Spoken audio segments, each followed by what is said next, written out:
This channel does not promote any violent, harmful, or illegal activities. All content provided by this channel is meant for an educational purpose only. বাসন্তীতে বিজেপির প্রচারে হামলা, BJP কর্মীদের বেধড়ক বার ভরা বাজারে বাঁশ লাঠি দিয়ে হামলা, ছবি দেখুন।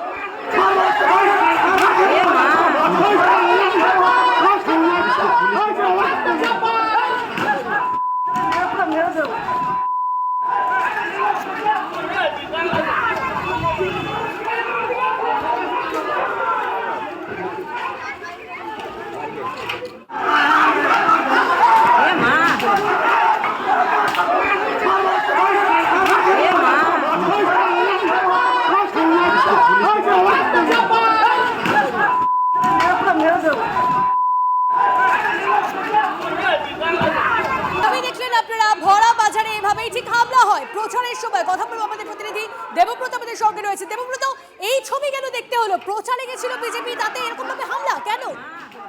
দেখো অনিষ্ঠা, আজ সকালে বিজেপি প্রার্থী বিকাশ সর্দার তার দলীয় কর্মসূচি অনুযায়ী তার দলের প্রতিনিধিকে নিয়ে একটা জনসংযোগ করছিলেন বাসন্তী বাজারে।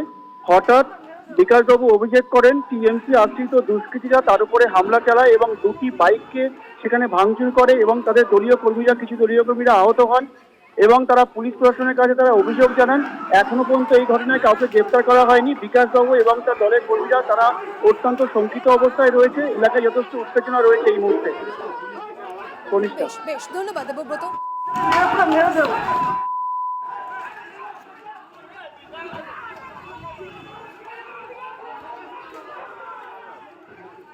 বাসন্তী বিধানসভার মানুষ চাইছে তৃণমূল কংগ্রেসকে উৎখাত করে বিজেপিকে সরকারে আনবে।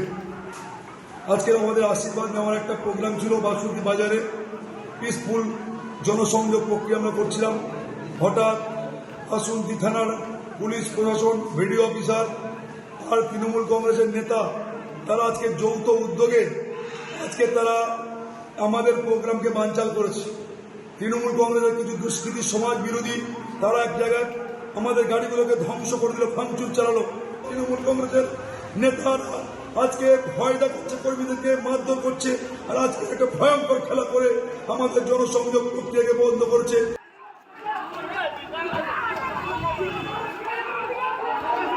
ছবি দেখছেন আপনারা। কথা বলবো আরো একবার, দেবব্রত আমাদের প্রতিনিধি আমাদের সঙ্গে রয়েছে। দেবব্রত, বিজেপি প্রার্থী বিকাশ সর্দার তার বক্তব্য শুধুমাত্র তৃণমূল আশ্রিত গুন্ডারা তারাই নয়, তার পাশাপাশি পুলিশ তারাও যুক্ত রয়েছে ঘটনার সঙ্গে। আছে পুলিশের কি বক্তব্য?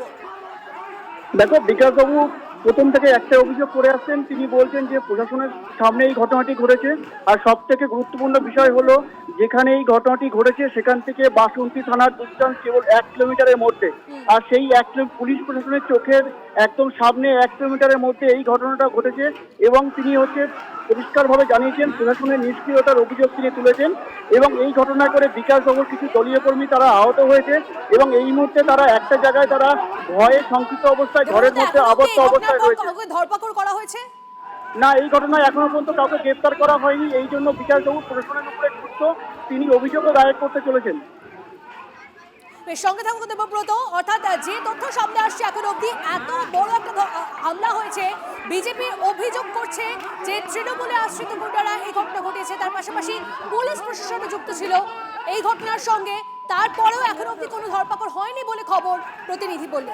দেবব্রত, তোমার কাছে আমি জানতে চাইবো, বাসন্তী যথেষ্ট একটা সেন্সিটিভ এরিয়ার বিভিন্ন জায়গায় জানি সেন্ট্রাল ফোর্স তারা ভরা বাজারগুলোতে, মেন রাস্তাগুলোতে তারা যথেষ্ট সেখানে মোতায়েন রয়েছে। তাহলে একজন বিজেপি প্রচার করছে, এভাবে হামলার ঘটনা ঘটছে, সেখানে সেন্ট্রাল ফোর্স দেখা গিয়েছে?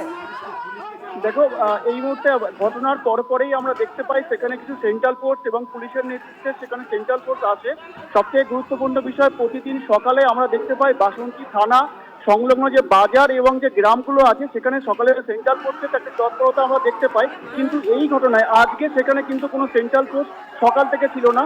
বিজেপি প্রার্থী এই অভিযোগ তুলেছে এবং এখনো পর্যন্ত তিনি বলেছেন কাউকে গ্রেপ্তার করা হয়নি। সেই ঘটনা মানে সেইখান থেকে